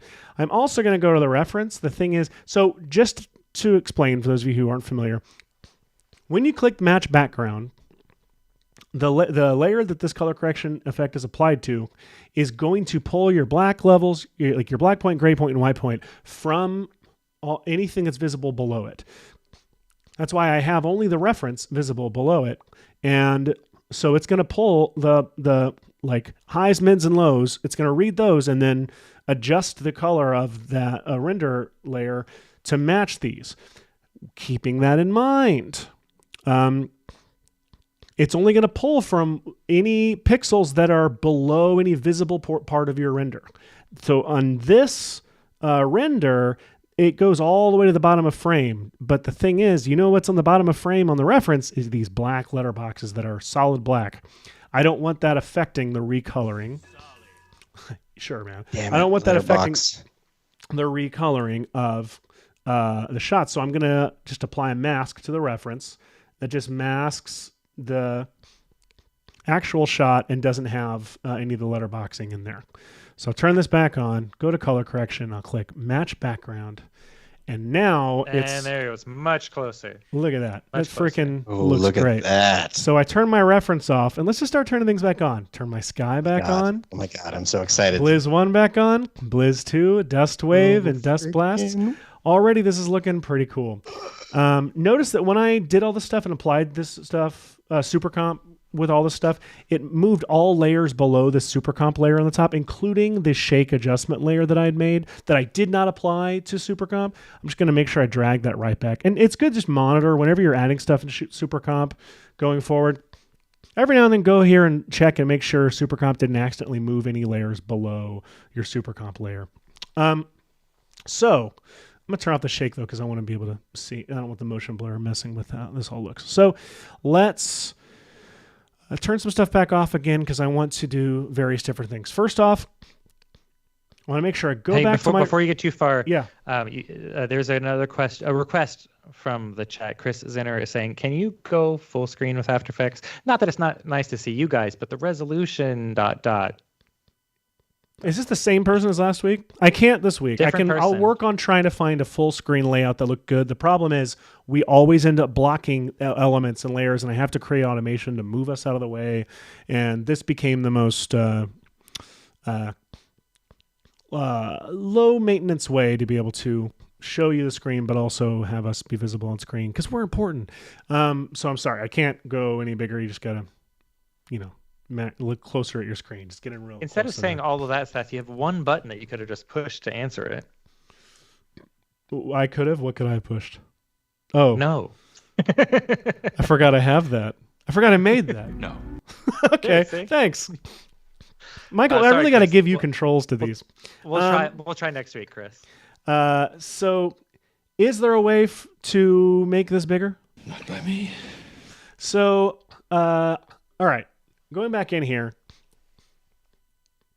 Supercomp, what's cool about it, besides a lot of things, one of the things that's cool about it is that it communicates upward through layers. So if I apply let's say a glow to a background, that glow will automatically light wrap around layers above it in an organic, natural way. So a little trick I love to do to keep from having to fine tune light, I can apply light wrap to foreground objects and, turn up the size and the amount. And that's fun. That's cool. But I can also just automatically have that start happening to all foreground layers by applying an optical glow to my background layer. by default already, that's too much. So I'm going to set the amount to like 5, maybe even like 2 or 1.5. Turn up the size a bunch. Spider-Man, turn up the size. So here, let me zoom in on the, so you can see some of these edges. Whoops.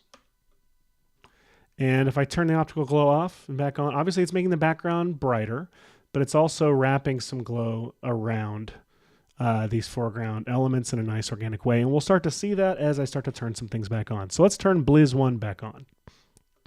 And let me also make sure in our render I have turned Set Matte back on. So now it's drifting off into the haze, into the background. So already this is starting to look pretty cool. Gosh. That gobo really helps sell stuff, dude. Because like that fluctuation in luminance and light is so, it really helps sell this so much. You can see a shadow. Like I noticed you can see a shadow every now and then in the reference. Yeah. But not always. It's so great. So, all right. So that's with our background, our Blizz 1, and our render. I'm going to leave Blizz 1 like it is. I'm not going to apply any effects to it because really the only thing behind it is a solid layer. But Blizz 2, that is on top of, in front of a bunch of our render stuff. So I'm going to do a little something. I'm going to go to the presets. And one of my favorites is this in translucent. You've got these 4 smoke presets. So I have a feeling they're going to be too much for me. That's backlit smoke, too much. Oh my God, though. Blended Look mist. at it. Dense mist, light smoke. I think I'm going to set it to light smoke, but I am going to tone this down. Like, it's very anti-Seth Worley to do this, but I am going to turn this down a little bit. So, edge erode, I don't really want. I'm going to just delete that. Blur behind, automatically set to 200. And that looks cool, but for me, it's too much. I'm actually going to set it to 50. Blur behind is one of my favorite things in Supercomp. And it's very much like, what sells the mist and fog and smoke really does. look. And so like transparent fabric, mist, smoke, fog, all that stuff. And to do this natively in After Effects would take so many pre-comps. It would take so many pre-comps. Especially if you have sizes and position movement. Like it's just ridiculous. Gosh. And it's a one-click thing in Supercomp. It's so great. So I set it to 50 and it's very subtle. You can see as I turn it on and off. I don't know if it's even really super visible on the live stream, but that subtle amount really helps. And I was told a long time ago, like professional VFX compositors will tell you, like, you want to turn it down to where it feels too low and then just go like one notch lower, usually. And it's so hard for me, admittedly. Light wrap. Do I want light wrap on? Do I not? I don't see a lot of changes, so I'm actually going to get rid of that. Haze, let me turn this off and back on. I do like what haze is doing, and it's set to 50. So, and I kind of like how it looks, so I'm just going to leave it at that. So this is now how we're looking. Stu says subtlety with a capital T is the. Hey, Stu, I didn't know you were here, pal. So. Oh yeah, he's been chatting for a while. I just didn't want. You two have been on such good flows this week. I really loath to interrupt with chat comments. The chat has been on it, and there's been some really cool folks hanging around. This is insanity, man. So, well, I mean, it helps. Again, it's my job is much easier when I'm given such killer renders. So, like, this is great. And with the incredible resources of, like, our friends at Action VFX and Production Crate with these stock stuff. Speaking of, so the two Blizzard layers are looking great. Now, Dust Wave at Cam. This is when Dust Waves at our friend Cameron. This is the one where... Let's see what happens. I'm going to go to presets. I'm going to say, let's maybe do our light smoke again. And turn off edge erode. Haze, let's keep. Light wrap, let's get rid of. Blur behind, let's set to 50. And again, this is without. This is with. It's just enough. And if I select the whole layer and I turn off and back on, this is what it's doing. The haze and blur behind. Oh my God. Hang on. Can you just turn off the Supercomp layer and turn it back on just so we can see the difference? Yeah. So like if I go to that same frame right here, click all of Supercomp, no layer, and just turn off and back on. That's just... Jeez. Like, And I'll just, so I much also just, different. Or just solo this the is the render. This is not. This is the render. This is not. This is what compositing can do, baby. And Holy so cow. I will also, let's go to where dust blast upwards happens. And this is a more subtle dust blast. I wonder if I want to actually turn the levels on that down. I don't know why that's not really showing up for me. Oh, did I turn? It's not on. It's not on. That's why. Okay. This one, I might not apply anything to it. I mean, I can copy the effects from the dustWave at cam, paste effects, and just see. Let's just do that. That's fine. All right. Now this already looks really rad, but guess how? God, can you imagine how it's going to look when I apply when I turn the camera shake back on? I do want to try something real quick. Hang on. I can't wait. dustWave. I really want to. I really want to has- have time for Magic Bullet looks too. Oh, I am going to do something magical looks, but I have like a preset, like do I? Or it might be a looks preset, but hang on. So, hang on, let me turn this on top of the sky. There's some darker layered elements like happening in the alpha on this one. Like, so I'm going to actually, on the dustWave at cam, let me try the set matte. Luminance is a little more subtle, but is it going to be visible in the... No, it was good the way it was. Let's keep it. And then I'm also going to... So let's turn our camera shake back on. Oh, yeah. And if we really want to seal it all together, I do not like the edges of what's happening. So I think what I might... on this dust... Oh, I know what to do. Instead of doing the set matte, I'm just going to... Over here in the tint, I'm going to set this... The black levels, the map the black to like just a higher luminance. So I'm still getting that in the alpha, but it's less there's less contrast happening at. All right. So that looks pretty exciting. Let me real quick apply letterboxing because our reference had that letterboxing. It's in 239 and I want to get it exactly right. With all the Supercomp stuff I've got going on, I don't want to I don't feel like pre-comping this whole thing and doing it there. I am just going to do this a really stupid way. You ready? I'm going to create a new solid. Those stupid ways. CC Jaws thing. Oh, CC Jaws. I don't know this trick. I don't know. There's some CC transition in there that it just slides. Oh, but I don't remember which one it is. Oh, right. But I've got but I'm going to do a little math here. I also want to see if this shortcut that I made works on my, works on my computer. But so I'm going to call this, this is so dumb. I'm going to call this letterbox matte and it's set full frame. And then I'm going to create another new solid. And I'm going to call this letterbox. And because I'm OCD, I'm going to get rid of the space. All right. So this letterbox matte, however, I need this to be at 239 aspect ratio.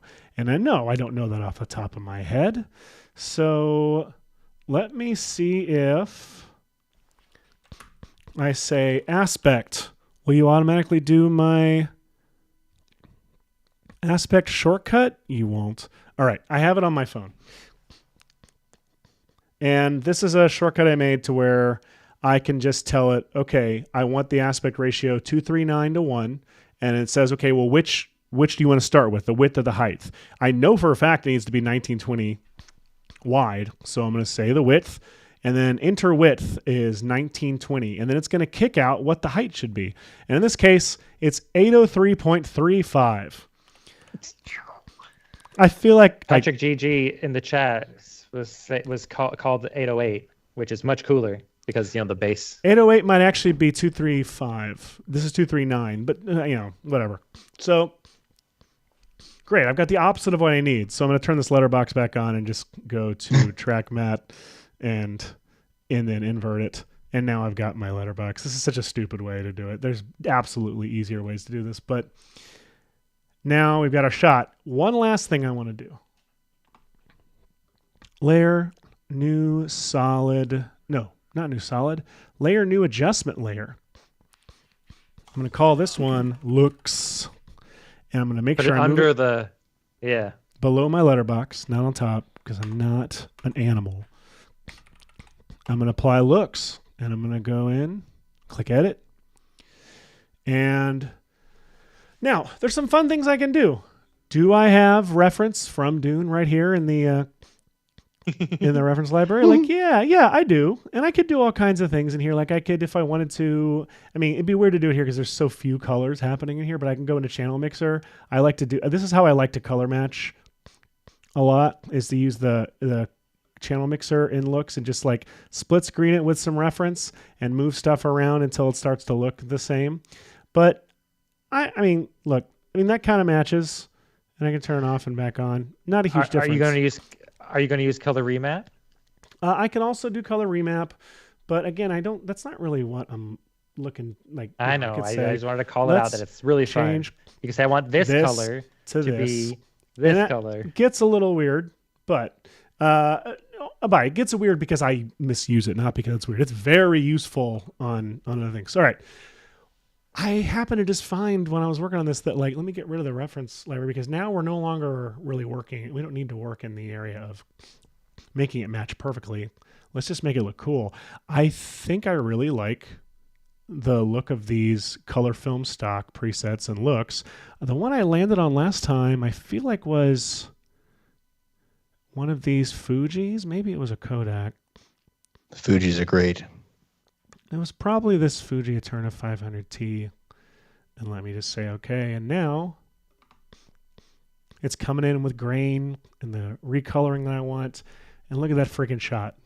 Oh my God. Oh, come on. There we go. Oh, come on and render. So, yeah. This is the power of Maxon One. When you have Cinema 4D and you have Redshift and you have friggin' before this ZBrush, and you've got all of these incredible tools like Supercomp and Magic Bullet Looks to be able to and bring all of this stuff together into one final comp that, to be quite honest, is one of the better looking comps I think we've ever done on this show. For real. You get this very, very fun result. And my goodness. Just to kind of show, I know that we did some other prep work in here. Seth is looking for clips right now.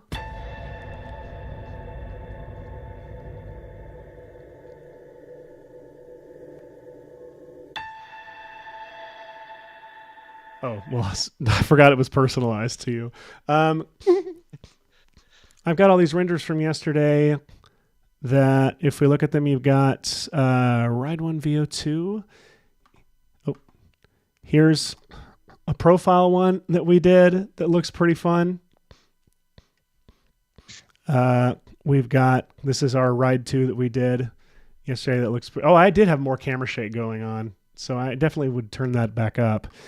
I also did a snow version, straight out of Polar Express.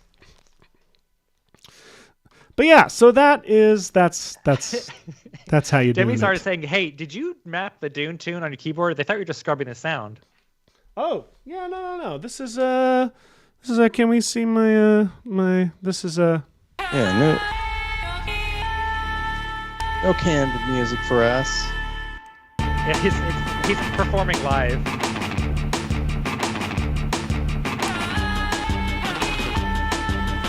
Hashi asked for a surfing version of the Dune theme, and that's how we ended up with that. And then I was a jackass and didn't use it for the. Let me put together this for real.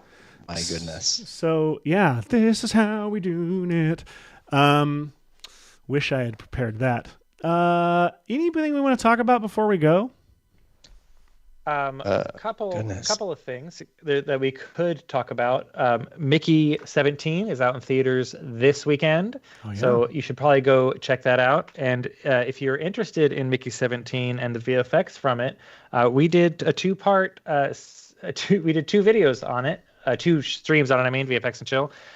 Clone Challenge viewer submissions was part 2, and Hashi doing an amazing hand getting cut off thing was in part 1. Both of those links are available for you in the chat. If you do, and then segue very smoothly into if you do social media stuff and just want to get it done quick, between last month and this month's drops in Maxon Studio, there are now 235 Maxon Studio things. The 35 drops this month that just came out Wednesday are really useful for social media, quick stories stuff. If you just need to crank crap out, and you don't want to have to spend an hour or two in After Effects dealing with it, you can just fire up Maxon Studio, pop it in there, customize your colors, drop in your company's logo or footage or whatever, and get it out the door fast. It's very nice, very handy. Yeah, if you just want to get crap out, I wouldn't put that in the marketing, but it is very true. That's what Maxon Studio is great at. If you just need to get crap out and you want it done fast, but you need to customize some of it, and you want it to look good. Right. It's polished, it's fast, you can just get your job done. Patrick GG is asking if this surfing tune is going to be on Attorney at Beats Volume 6. I don't know. It's pretty obvious where I stole the thing. Maybe. Maybe. I love that you're asking. Yes. And I also saw your comment earlier that Attorney at Beats Volume 2 or 3 is not on Spotify. It's because my good buddy Andrew Nyer went, and he runs a local radio station from his studio, and he would, whenever he was like not manning it, he would just play this one track that I made that he loves just on a loop, and it got that Spotify like plays of that track up in the thousands, and Spotify flagged it and pulled it off Spotify because of it, because they thought I was cheating and trying to make money off of this thing. Come on. Everyone knows you can't make money off VFX. So, hang on, real quick. Oberon says they're trying to convince their parents to let them drop out of uni because their university doesn't have a VFX degree. That's why they're asking if you needed a degree. And I'd want to say that while it's not necessary to have a university degree, as we mentioned earlier, even if your degree is not in VFX, it's still very useful to have a university degree for many reasons. One, it shows potential employers that you are committed to seeing something through. Two, it gives you the opportunity to get like real world feedback. Like when you hand something off to a client, you're going to get notes back, and it's really hard to practice that by yourself.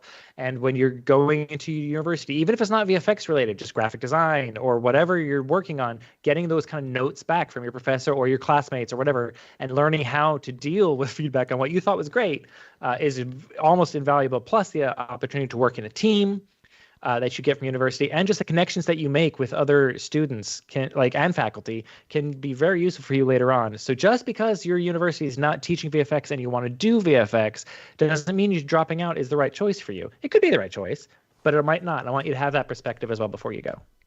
Man. That was good perspective. That was extremely good. And Stan is asking, what's up with the Daniel Craig SNL gift introducing the Eekend as a dinosaur? It's stupid. All of it. That's what's up with it. You might like to follow Butt with Raptors on Instagram, if you like that. You should. Definitely. Oh my God, I have. Let's see. The I know that we're over already. But the teeniest thing I could show off real quick. Yeah. Which is first of all, I grabbed your Supercomp. Oh, did you swap them out? Just swapped out the one with that's the killer. head wrap. These are our shots, people. That looks so good. Hey, good job adding the background there. I was gonna adding mountains to your new render. A little faster. It looks good. I ran out of PNG at that point. The background. Yeah, like one of the differences we had talked about earlier in the show was trying to do all this stuff in comp versus in simulation. And I did want to mention that I did briefly try, I guess it'll probably preview faster in here, try doing some... let's see, what are they called? Smoke. They're in here. Preview is what I feel like they're called. Here it is. Files again. Okay, there we go. So this is, you'll see it cut off right at the end. I just have a spline emitting Producing pyro. smoke. That looks so cool. And so you could do something like this, and kind of get more of a, like you could simulate the smoke. Turn it off! Turn it off! That's what it looks like. Chalamet is just like. You poor guy. And that Redshift rendered looks like this, which is not bad, but if you had it on its own, I think I can integrate that into the comp in a nice way. Like it runs. Yeah, because this was married to the comp, we had some weird pieces. Like we had the render with that in there, and then we had a depth mat which didn't include the volume, basically, and then we technically had a volume output, which is supposed to be the volume, but it was segmented in this way that made it like this isn't actually the key of that. Oh yeah, it's more like a weird garbage mat. So it's the pure volume information instead of the volume information with the shader information added on top of it. So if I knew a little bit more finessing, like I could have handed off Seth just the smoke element from this separately, but it didn't exist for this. But also, I feel like the comp version of it, like these comps are, I feel like some of our best work. It's crazy. It's nuts. You could show me that out of context. I wouldn't know you weren't showing me the clip from the. You did on Slack. You were like, wait, what is this? Ours? Because oh my god, incredible. Anyway, everybody, that's our show. Thank you so much for watching. I don't know if we'll be on next week. Are you guys doing? I am out next week. Are you guys? Yes, good question. Please, follow us on social, and we'll find out if we're around. And one of the things that'll inspire us is, yell at us in the comments and wherever what VFX you want to see us try to or in the chill box recreate. I feel like today was crazy.